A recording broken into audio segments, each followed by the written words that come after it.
कि explain the structure of embryo sac, कि embryo sac का हमने क्या करना है, स्ट्रक्चर को एक्सप्लेन करना है, डिफाइन करना है। तो अगर हम पहले एम्ब्रियो सैक को देखें कि एम्ब्रियो सैक एक्चुअली है क्या। सो एम्ब्रियो सैक कैसे बनता है, जब हमने कहा था कि पोलन ग्रेन जो है वो जब जो ओव्यूल होता है ओवरी के अंदर उसको फर्टिलाइज करते हैं, ठीक है।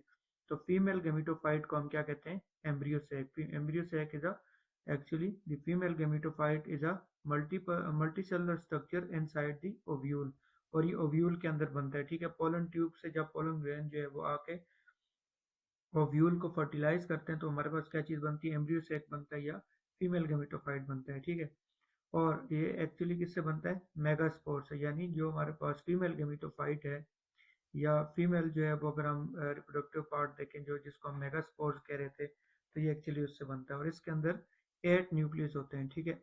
8 न्यूक्लियस में अगर हम देखें, जिनमें से एक जो है वो 1 एग सेल, यहाँ पे अगर आप देखें तो इन ये जो 8 आपके पास 3 जो है वो एंटीपोडल है, 2 जो है वो पोलर न्यूक्लियस है, ठीक है, 2 जो है वो सिनर्जिड्स हैं, और 1 जो है वो एक्सेल।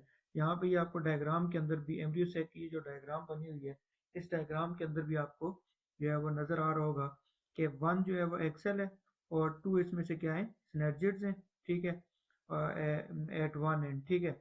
और 3 जो है वो इसमें से क्या है, एंटीपोडल सेल्स हैं, ठीक है।